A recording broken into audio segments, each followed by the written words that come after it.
محترم سامعین،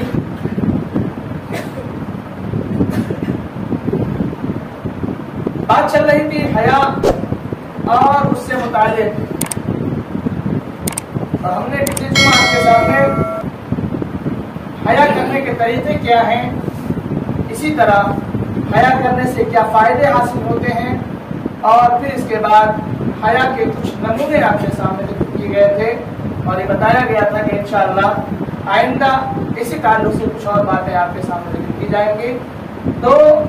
آج کے جمعہ کے خطبے میں حیا ہی کی کچھ اعلیٰ نمونے آپ کے سامنے ذکر کریں گے،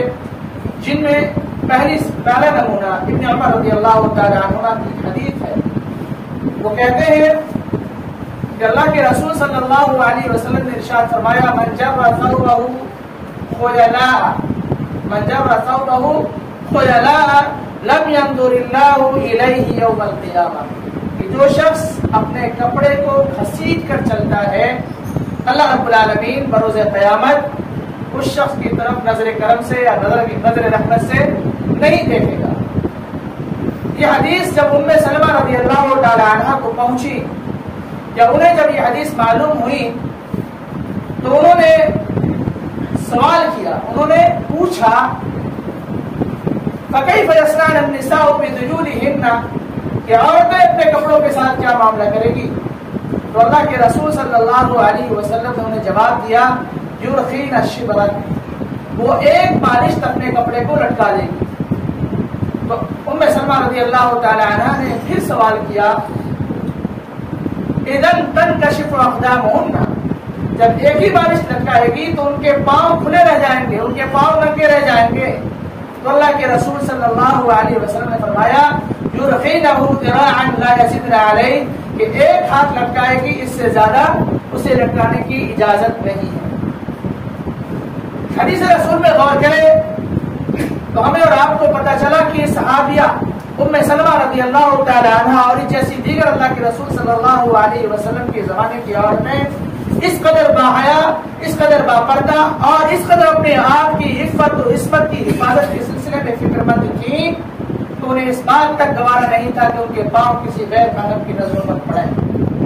ان کے پاؤں کھلے رہ جائیں اور ان پر کسی غیر محرم کی نظر پڑ جائے، اور پھر اس سلسلے میں لوگ فتنے میں پڑ جائیں۔ یہ چیز المؤمنین یا دیگر جو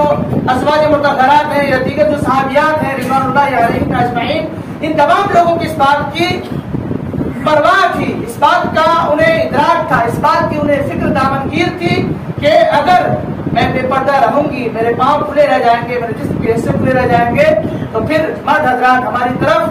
بری نظروں سے دیکھیں گے، ہم فتنوں میں پڑ جائیں گے، ہمارے ساتھ الٹا سیدھا معاملہ ہو جائے گا۔ یہ تمام ساری چیزیں ان لوگوں کی ذہن میں، ان لوگوں کے ذہن میں ہمیشہ باقی رہتی تھی اور سلسلے میں فکر مند رہتی تھی۔ موجودہ زمانے کی عورتوں کا ہم جائزہ لیں، موجودہ زمانے کی عورتوں کا جب ہم جائزہ لیں تو ہمیں اور آپ کو اچھی طرح پتہ چلے گا کہ جہاں اس سلسلے میں عورتوں نے انتہائی لاپرواہی کا مظاہرہ کیا ہے، قدم تو چھوڑ دیجیے، چہرے، بال اور ہاتھوں کے کچھ حصے، گردن کے کچھ حصے، کمر کے کچھ حصے کھلے کے کھلے نظر آتے ہیں۔ اس معاملے میں یہی وجوہات ہے جس کی وجہ سے آج فتنے بے در پہ بڑھ رہے ہیں، لوگ فتنوں میں بے در پہ مبتلا ہوتے جا رہے ہیں، زناکاری عام ہوتی جا رہی ہے، فحاشی اور عریانیت کا بازار گرم ہوتا جا رہا ہے۔ اللہ رب العالمین ہمیں اور آپ کو اللہ کے رسول صلی اللہ علیہ وسلم کی صحابیات والی زندگی گزارنے کی توفیق دے، ہماری عورتوں کو، ہماری ماں و بہنوں کو اس بات کی توفیق دے کہ وہ اپنی عزت کی حفاظت کی ذمہ داری خود لیں،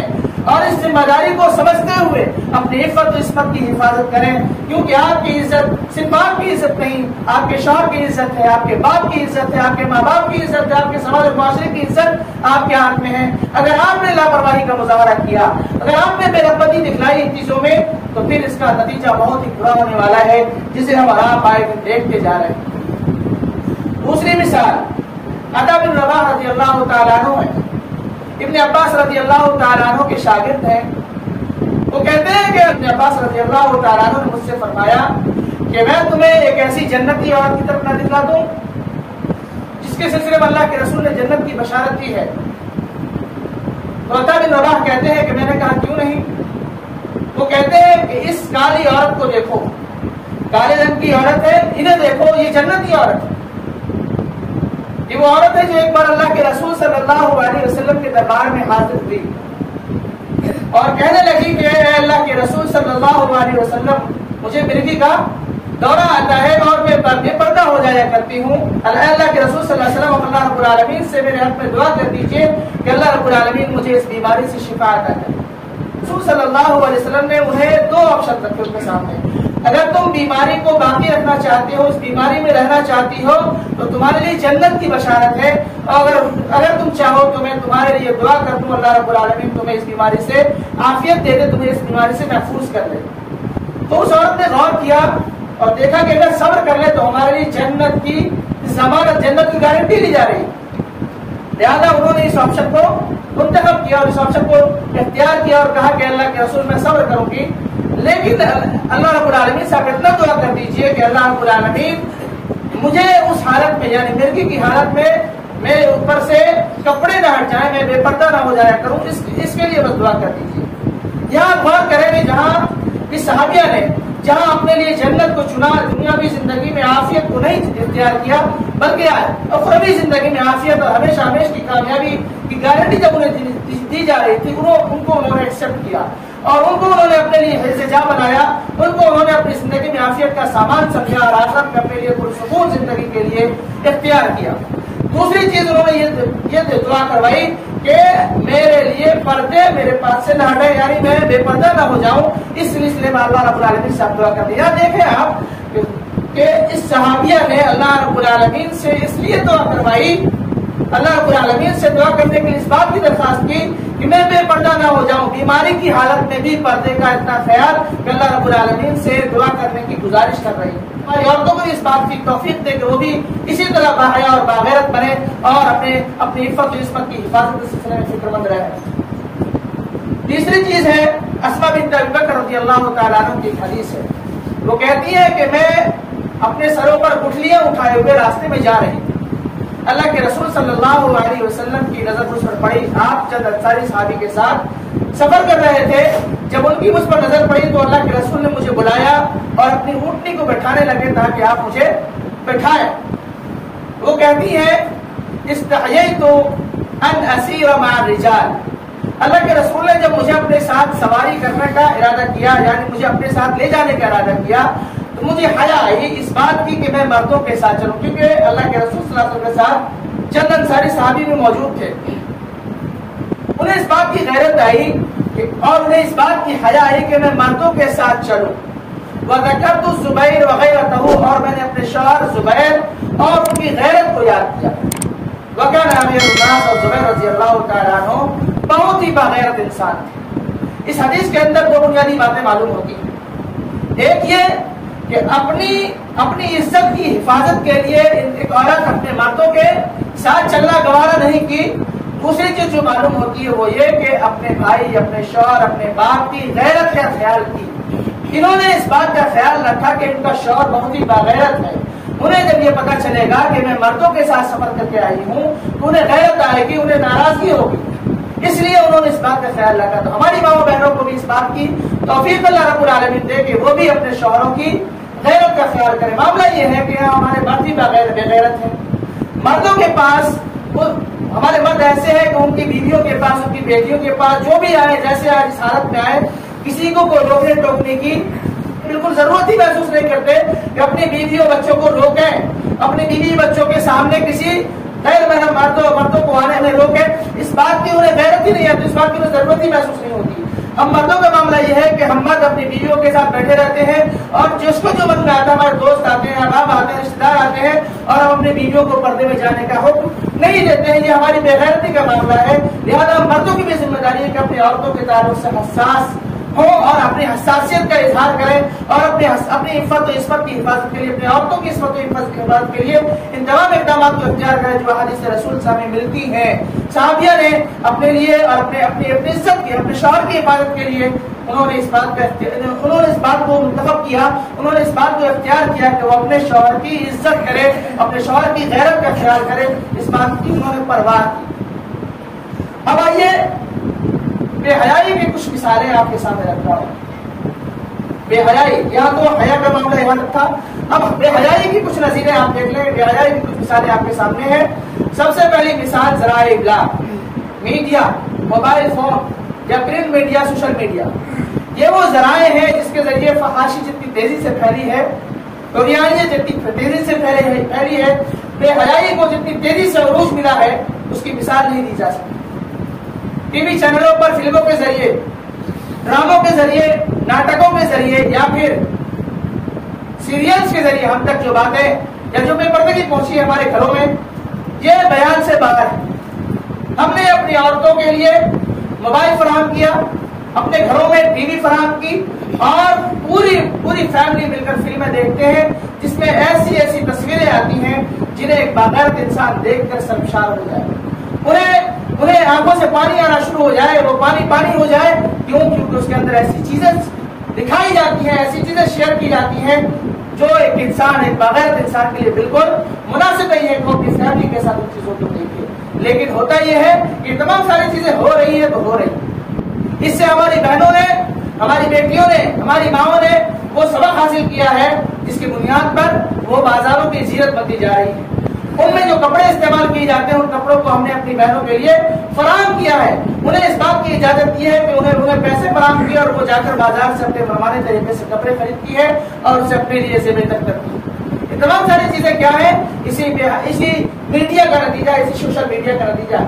لوگ ریلز بناتے ہیں، ٹک ٹاک پر ویڈیوز بناتے ہیں اور نہ جانے چھوٹی چھوٹی ویڈیوز بنا کر کس قسم کے فساد کو رونما کر رہے ہیں، کس قسم کے فساد کو زمین میں پھیلا رہے ہیں۔ اللہ رب العالمین نے ایسے لوگوں کے لیے فرمایا ہے ان الذين يحبون ان تشيع الفاحشة في الذين آمنوا لهم عذاب أليم في الدنيا والآخرة والله يعلم وأنتم لا تعلمون، کہ وہ لوگ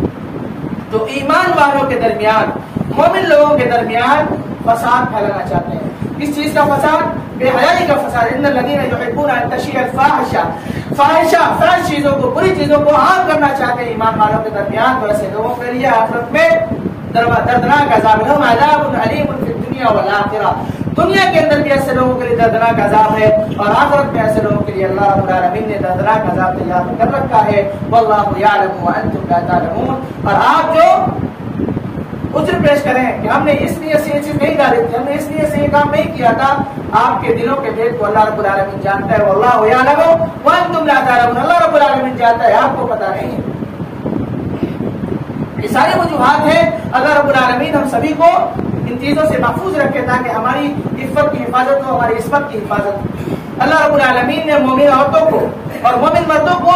خصوصیت کے ساتھ اپنی نگاہیں نیچی رکھنے کی تعلیم دی۔ قل للمؤمنین یغضوا من ابصارهم ویحفظوا فروجهم ذلک ازکی لهم ان اللہ خبیر بما یصنعون۔ مومن مردوں سے کہیے کہ وہ اپنی نگاہیں نیچی رکھیں، اپنے شرمگاہوں کی حفاظت کریں۔ ذلک ازکی لهم، یہ چیز ان کے لیے زیادہ پاکیزگی کا ذریعہ ہے۔ واللہ خبیر بما یصنعون، اور اللہ رب العالمین تمہارے کرتوتوں سے، لوگوں کے کرتوتوں سے باخبر ہے۔ اسی طرح مومنہ عورتوں کو مخاطب کرتے ہوئے فرمایا وَقُلْ لِلْمُؤْمِنَاتِ يَغْضُضْنَ مِنْ أَبْصَارِهِنَّ وَيَحْفَظْنَ فُرُوجَهُنَّ، مومن عورتیں بھی اپنی نگاہیں نیچی رکھیں اور اپنی شرمگاہوں کی حفاظت کریں۔ تو مرد اور عورت دونوں کو خصوصیت کے ساتھ الگ الگ انداز میں مخاطب کر کے اللہ رب العالمین نے پردے کی اہمیت اور حیا کی اہمیت کو اجاگر کیا ہے۔ اللہ رب العالمین ہمیں توفیق سے نوازے۔ لیکن یہاں پر قل للمؤمنات یغضضن من ابصارهن، اس سے استدلال یہ کرتے ہیں کچھ علماء کرام، کچھ مفسرین، کہ عورتوں کو بھی مردوں کی طرف دیکھنے سے منع کیا گیا ہے۔ جس طرح مرد حضرات کو عورتوں کی طرف دیکھنا منع ہے، اسی طرح عورتوں کو بھی مردوں کی طرف دیکھنا منع ہے، اور انہیں بھی اس بات کی اجازت نہیں کہ وہ مردوں کو شہوت کی نگاہ سے، محبت کی نگاہ سے، الفت کی نگاہ سے غیر محرم مردوں کو دیکھیں۔ اس بات کی اجازت عورتوں کو بھی نہیں ہے۔ اللہ رب العالمین ہماری عورتوں کو اس بات کی توفیق دے کہ وہ بھی اپنی نگاہیں نیچی کر کے چلیں، باحیا انداز میں چلیں، اسی انداز میں چلیں جس طرح موسیٰ علیہ السلام کے پاس وہ عورتیں چل کر آئی تھی جن کا تذکرہ آپ کے سامنے پچھلے جمعہ کے خطبے میں آیا۔ دوسری جو مثال ہے وہ یہ کہ گھروں میں نوکر چوکر، گھروں کے جو نوکر چاکر ہوتے ہیں، ڈرائیور حضرات ہوتے ہیں، گھروں کے جو اسٹاف ہوتے ہیں، وہ ہمارے گھروں میں بلا درے آتے جاتے رہتے ہیں، انہیں اس بات کی بالکل جھجک نہیں ہوتی کہ ہم کہاں جا رہے ہیں، کس گھر میں جا رہے ہیں۔ ہم اپنے ملازموں کو ملازمت پر رکھتے ہیں، ٹھیک ہے رکھیے آپ، لیکن انہیں گھر تک آنے نہیں دیجیے، انہیں گھر میں انٹری نہیں کرنے دیجیے۔ کیوں؟ کیونکہ آپ کے گھر میں آپ کی بیوی، آپ کے بچے، آپ کی بیٹیاں موجود ہوتی ہیں اور ان سے وہ بلا تکلف ہو جایا کرتی ہیں، وہ بہت جلدی ان کے فریم میں آ جایا کرتی ہیں۔ نوکر چاکر جو ہوتے ہیں یہ غیر ہوتے ہیں، آپ کے اپنے نہیں ہوتے. آپ نے انہیں نوکری پر رکھا، اس بات کا خیال رکھیں وہ آپ کے بیٹے نہیں ہیں، آپ کے بھتیجے نہیں ہیں، آپ کے بھائی نہیں ہیں، بلکہ وہ ایک غیر شخص ہے جس کو آپ نے ملازمت پر رکھا ہے. اور ملازمت کی جو حقیقت ہے اس کو اسی حد میں بند رکھیں، اس سے زیادہ انہیں بڑھنے کی اجازت نہ دیں. کیونکہ آئے دن دیکھنے کو ملتا ہے اخبارات میں یہ نیوز سرخیوں کے طور پر نظر آتے ہیں کہ فلاں نوکر نے اپنے مالک کی بیٹی کو لے کر فرار ہو گیا، فلاں نوکر اپنی بیوی اپنے مالک کی بیوی کو لے کر فرار ہو گیا، فلاں نوکر ایسا کیا، فلاں نوکر ویسا کیا. یہ تمام ساری چیزیں دیکھنے میں آتی ہیں، اس کے باوجود بھی لوگ جاگ نہیں رہے ہیں، لوگوں کے اندر بیداری پیدا نہیں ہو رہی ہے، لوگ ہوش کے ناخن لینا گوارا نہیں کر رہے ہیں. اللہ رب العالمین ہمارے مردوں کو اس بات کی توفیق دے تو ملازموں کو ملازمت کی حد تک رکھیں، نوکروں کو نوکروں کی حد تک رکھیں اور انہیں گھروں میں آنے کی بالکل اجازت نہ دیں. بعض لوگ اپنے آفسوں سے اسٹاف کو بھیجتے ہیں، ملازموں کو بھیجتے ہیں، ہمارے گھر جاؤ فلاں سامان لے کر آؤ، فلاں چیزیں لے کر آؤ، فلاں کھانا لے کر آؤ. ایسی چیزیں کرنے کی آپ کو شریعت نے اجازت نہیں دی ہے، کیونکہ آپ کے گھروں میں آپ کی باعزت عورتیں بیٹھی ہوئی ہیں، آپ کی عفت و عصمت والی مائیں بہنیں بیٹھی ہوئی ہیں، ان کی حفاظت کے لیے آپ ایسا کرنے کو آپ کو ایسا کرنے کی اجازت بالکل نہیں ہے. تیسری چیز ہے دیور بھابھی اور سالی بہنوئی کا معاملہ. دیور کا بھابھی سے ہنسی مذاق کرنا یا سالی کا بہنوئی کے ساتھ ہنسی مذاق کرنا، یہ لوگ آپس میں سماج اور معاشرے کے اندر ایک دوسرے کا حق اور ادھیکار سمجھتے ہیں. یہ کہتے ہیں کہ ہم سے ہماری بھابھی کا ملاقات کرنا یا ان سے ملاقات کرنا، ان سے بات چیت کرنا، ان کے ساتھ ہنسی مذاق کرنا یہ ہمارا ادھیکار ہے. سالی کا بہنوئی کا سالی کے ساتھ ہنسی مذاق کرنا یہ ادھیکار ہے. حالانکہ ایسا معاملہ نہیں ہے. آپ کو ایک دوسرے کے لیے باپردہ بنایا، اس بات کو آپ اپنے ذہن میں باقی رکھیں. سالی بہنوئی کا کوئی رشتہ نہیں ہے، بس سالی بہنوئی کا رشتہ اس معنی میں ہے کہ بہنوئی نے اس کی بہن کے ساتھ شادی کی ہے، یہی تک معاملہ ہے. لیکن سالی اپنے بہنوئی سے مذاق کرے، ان کے ساتھ ٹھٹا کرے، ان کے ساتھ خلوت میں جائے، ان کے ساتھ بازار گھومنے جائے، یہ تمام ساری چیزیں ہمارے معاشرے میں ہو رہی ہیں، اس لیے میں بیان کر رہا ہوں. اللہ رب العالمین ہماری ماں بہنوں کو سلامت دے، سلامتی دے، اس بات کی توفیق دے کہ وہ اپنی عزت کی حفاظت کے لیے ایسی چیزوں سے گریز کریں. اپنی سالیوں سے بہنوئی حجاب کو دور رہنا چاہیے، کیونکہ آپ بھی مرد ہیں، آپ کے اندر بھی غیرت ہے، آپ کے اندر بھی عزت ہے، آپ کے پاس بھی بہنیں ہیں. اس بات کا خیال کریں اور اپنی بیویوں کی بہنوں کا خیال کریں. اسی طرح بھابھیوں کی بھی معاملہ ایسا ہونا چاہیے کہ وہ بھی اپنے دیور کے ساتھ نہ جائیں، کیونکہ دیور کو موت کہا گیا ہے. موت جس طرح انسان کی زندگی کا خاتمہ کر دیتی ہے، اسی طرح دیور اور بھابھی کے ساتھ اگر غلط تعلقات قائم ہو گئے تو اس کی عزت کا اسی طرح خاتمہ ہو جاتا ہے، اس طرح موت کے بعد زندگی کا خاتمہ ہو جاتا ہے. آپ کی عزت واپس لوٹ کر نہیں آ سکتی، لہٰذا ان چیزوں کو غور سے دیکھیں، ان چیزوں کو اپنی زندگی میں نافذ کرنے کی کوشش کریں. ایک اور چیز ہے فینسی لباس، اٹریکٹو لباس پہننا. ایسے لباس کو اپنے ذمہ دار کرتی ہیں عورتیں جس سے مرد حضرات آکرشت ہوتے ہیں، ان کی طرف پرکشش لباس پہن کر انہیں اپنی طرف کھینچتے ہیں. ایسی عورتوں کے سلسلے میں اللہ کے رسول صلی اللہ علیہ وسلم نے فرمایا دو ایسی قومیں ہیں جن کو میں نہیں دیکھا ہوں لیکن قیامت کے قریب ایسے لوگ پائے جائیں گے. ایک تو مرد ہوں گے جن کے ہاتھ میں مضبوط کوڑے ہوں گے جن سے وہ لوگوں کو ماریں گے یا اپنے آپ کو ماریں گے. آج کل دیکھا ہوگا اپنے بازاروں میں بھیک مانگنے والا ہوتا ہے، وہ اپنے ہاتھ میں وہ گائے کے دم کے مانند ان کے ہاتھ میں ایک پٹا ہوتا ہے، اسے اپنے پیٹ پہ مارتے ہیں اور اسے پھر کیسے وصول کرتے ہیں آپ نے دیکھا ہوگا، یہ اسی کی مثال ہے. اور دوسری جو ہے وہ عورتیں نساء کاسیات اور عاریات، وہ عورتیں جو کپڑا پہنی ہوں گی لیکن کپڑا پہننے کے باوجود ننگی ہوں گی. نساء کاسیات عاریات مائلات ممیلات، اور مائل کرنے والی بھی ہوں گی اور مائل ہونے والی بھی ہوں گی. ایسی عورتوں پر اللہ کے رسول صلی اللہ علیہ وسلم نے فرمایا ایسی عورتوں پر لعنت بھیجو، ہن ملعونات، کیونکہ یہ عورتیں ملعون ہیں. ان عورتوں پر اللہ رب العالمین کی لعنتیں اور برستی ہیں، پھٹکار برستی ہیں. ہم دیکھتے ہیں شادی بیاہ کے موقع پر یا دیگر فیسٹیولز کے موقع پر عورتیں کس قسم کی لباس زیبدن کر کے وہاں موجود ہوتی ہیں اور مرد حضرات ان کو کیسی کیسی نگاہوں سے دیکھتے ہیں. اسی وجہ سے بعض علماء اکرام نے جلسہ جلوس کو بھی جو رات میں پوری رات انجام دیے جاتے ہیں سڑکوں پر، اس کو بھی منع کیا ہے کہ یہ بھی ایک عظیم فتنے کا ذریعہ بنتا جا رہا ہے. لہٰذا جلسے کو مسجد تک محدود کیا جائے، جلسے کو عام شاہراہوں پر، عام چوک چوراہوں پر نہ انعقاد کیا جائے، کیونکہ جلسہ جو عام چوراہوں پر ہوتا ہے تو ان سے وہ لوگ جن کے دلوں میں نفرت، جن کے دلوں میں بیماری ہے، جن کے دلوں میں لوگوں کے دوسروں کی گھروں پر غلط نظر ڈالنے کی بیماری موجود ہے، وہ لوگ ایک دوسرے سے مل کر فتنے کو پیدا کرنے کا ذریعہ اور سامان پیدا کریں گے. اللہ رب العالمین اللہ رب العالمین ہمارے نو بہنوں کو بھی اس بات کی توفیق دے کہ وہ ایسی محفلوں میں جانے سے خود کو بچائیں تاکہ آپ کی عزت کی حفاظت ہو سکے. اور ایک اور چیز ہے کہ دکانداروں کے پاس عورتیں جاتی ہیں،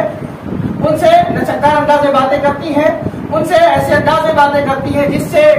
جو دکاندار ہوتا ہے وہ فتنے میں پڑ جاتا ہے اور وہ بھی اس سے لچکدار انداز میں باتیں کرنے لگتا ہے. پھر انہیں کچھ ڈسکاؤنٹ دیے جاتے ہیں، کچھ چھوٹ دی جاتی ہے، اس کی بنیاد پر اس عورت کو مجبور کیا جاتا ہے کہ وہ بار بار فلاں سامان کو لینے کے لیے ہمارے ہی دکان پر آئے. اور پھر یہ کیا ہوتا ہے، معاملہ دوستی تک پہنچ جاتا ہے، دوستی سے آگے تک معاملے پہنچ جاتے ہیں جو بہت ساری خرابیوں کے اور بہت ساری ناچاکیوں کے مستوجب ہیں، بہت ساری چیزوں کو، بہت سارے فسادات کو پیدا کرنے کا ذریعہ اور سبب ہے. میں آج محسوس کر رہا ہوں کہ آپ کے سامنے اپنی باتیں صحیح انداز میں پہنچا نہیں پا رہا ہوں، اس کے لیے میں معذرت خواہ ہوں کیونکہ میری طبیعت ہفتے دنوں سے لگ بھگ ٹھیک ٹھاک نہیں چل رہی ہے. اللہ رب العالمین سے آپ بھی دعا کریں کہ اللہ رب العالمین ہمیں شفا کلیہ عطا فرمائے اور آپ لوگوں کو بھی اللہ رب العالمین اس بات کی توفیق دے کہ آپ لوگ بھی اپنی حیثیت کی، اپنی تندرستی کی، اپنی عزت کی، اپنی ماں بہنوں کی عزت کی حفاظت کریں. میں بہت ساری باتیں اور نہیں کر سکتا، ہماری بہت پریشانی ہے. اللہ رب العالمین سے دعا کروں کہ اللہ رب العالمین ہمیں کہنے سننے زیادہ عمل کی توفیق عطا فرمائے. جب تک ہمیں دنیا میں زندہ رکھے، اسلام پر زندہ رکھے، جب ہمارا خاتمہ بالخیر ہو. اقول قولی ھذا استغفر اللہ لی ولکم ولسائر المسلمین فاستغفروہ انہ هو الغفور الرحیم.